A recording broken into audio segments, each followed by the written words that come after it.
people and sort of feel in advance what the energy is, the positive, the negative, the indifferent.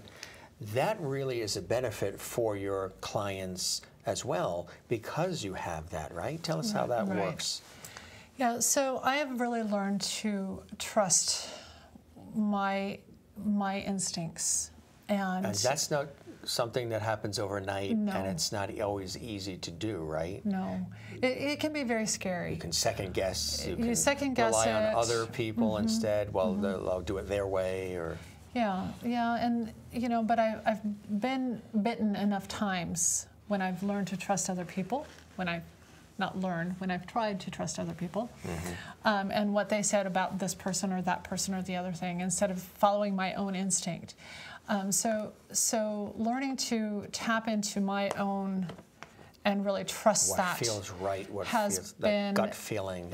It's a big difference. And so it's a huge thing when I walk into a room and I can feel the differences, the energy, and then therefore I know how to respond to those rather than react.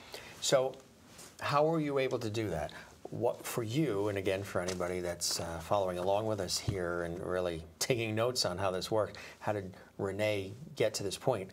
What were some things that you did for yourself to be able to trust your instincts? So I've always been the type of person to take a look at any situation after the fact and ask what worked, what didn't work. And if it didn't work, why? What could I have done differently? And if it did work, was it good enough or could I have done better? So that's the first component of that, right? When I haven't trusted myself, things didn't work well. So I recognized that very early, that when I trusted somebody else's guidance and went against what I was feeling, not a good fit. So that was the first piece of it. The second piece of it was just really recognizing that I was feeling different things. So if I felt things like, for example, in my heart space, and I talk about this in the CEO Essence videos, but for example, if I feel things in my heart space, it's not necessarily a joyful feeling, but it is a correct feeling. It is a, yes, this is the right thing. Even if it's something like firing someone, which is never a fun thing to do, but if I feel that in my heart space, I know it's the right thing for my company. Whereas if I feel something down in my gut, it's more of a reaction. And so then I have to step back and go, okay, what am I reacting to? Because I don't want to be reacting, I want to be responding to something. And so if I feel that I've got this reaction happening, I have to step back and go, okay, where is this energy coming from? Do you have, and I'm sure you do, and I'm sure we all do, have both of those areas, the heart and the gut, competing with one another? A lot of times. A lot of times. When I have to let somebody go, a lot of times, if I look at it from a business perspective, I feel it in my heart space, right? If I look at it from a personal perspective, because we are a small company, we have developed relationships. I do know people's families. A lot of times that's almost a gut reaction, or I feel it in the rib cage, where it's a compassion kind of energy. And which is a human. It's a human quality. energy, it's yes. Human, yeah. So recognizing and learning how to balance those, I think, is a critical thing for a woman. What's interesting, too, is the flip. I think most people would automatically just assume that part where you're thinking about, you know, their family and the compassion for the person would be the heart part. And the gut part would be they just do what's right and just go do it because it's good for the company. You would figure, most notably, that it would be the reverse, but it really isn't. Well, it depends on the situation, right? So you have to really look at, okay, am I thinking about it from a business perspective, and then where am I feeling it? Right. Whereas, you know, am I looking at this from a personal perspective? And so, yeah, you have to really take a look at which situation am I looking at this from. Now, the world has changed greatly since, you know, the 1950s, 60s, 70s. It's a whole new world now, technology and advancements and growth, and a lot of cool things are happening. How have you seen changes even in the role of women in the workplace that have been very, very positive, and then areas where there's room for improvement? I think that I'm going to stay out of some of the politics of it. But first of all, women are in the workplace. And I think that's a very positive thing. Women tend to bring a more cooperative kind of energy with them. And so that's good. Where I see room for improvement is relying on themselves. Right, so they tend to want to, and I'm stereotyping right now, please, for all of you out there. Women tend to either want to be in a more aggressive manner to get that position that they want. They see that they feel like they have to be in order to get there. And what I see as a room for improvement is they don't really need to.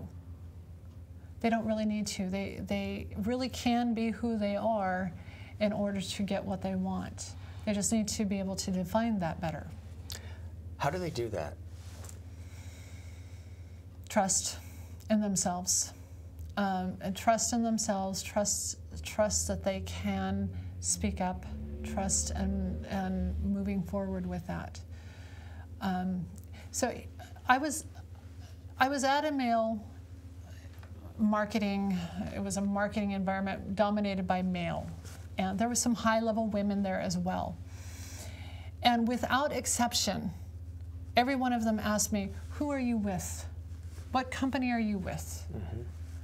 Now, contrast that with another thing that I was at that was dominated by women. There were 3 men there, including my husband. And without exception, every one of them said, who do you work for? So women themselves are self-subjugating. Yeah. And so they need to learn to trust that they're with an organization, not working for an organization. And once they can make that switch, it changes the energy immediately. What would be some things in addition to that that you have found, or maybe a thread amongst women in the workplace that do tend to hold them back? Is that the dominant thing as far as not trusting themselves? And should you also surround yourself with supportive people to help those times when you are doubting yourself? Like you as a coach, having somebody like Rene Murata there to be able to, when they they're starting to really rethink things and maybe say, oh, well, I don't think I can do that, or I've never done that before, or oh, that's too involved, too risky, or whatever it is. And that could be female or male, it doesn't matter these days. But it's good to have that support system around, right? It is.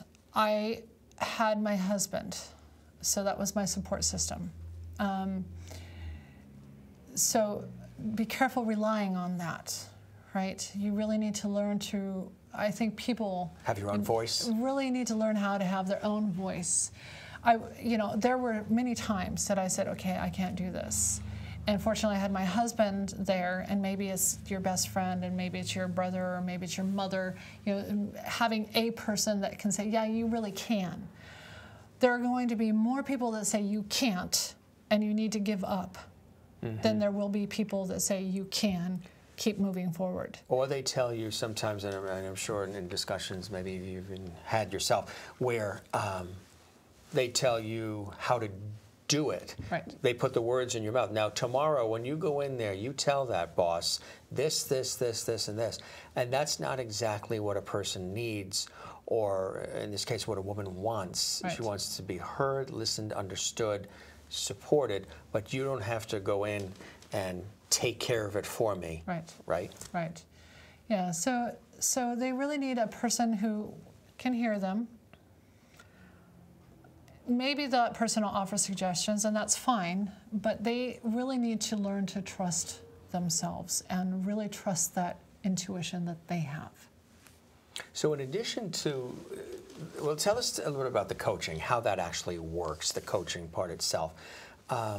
Do people reach out to you, and does there have to be any sort of prerequisite in order to be coached by Rene? Tell us about that. No, there's no prerequisite other than they want to move forward with something. They have some intention, right?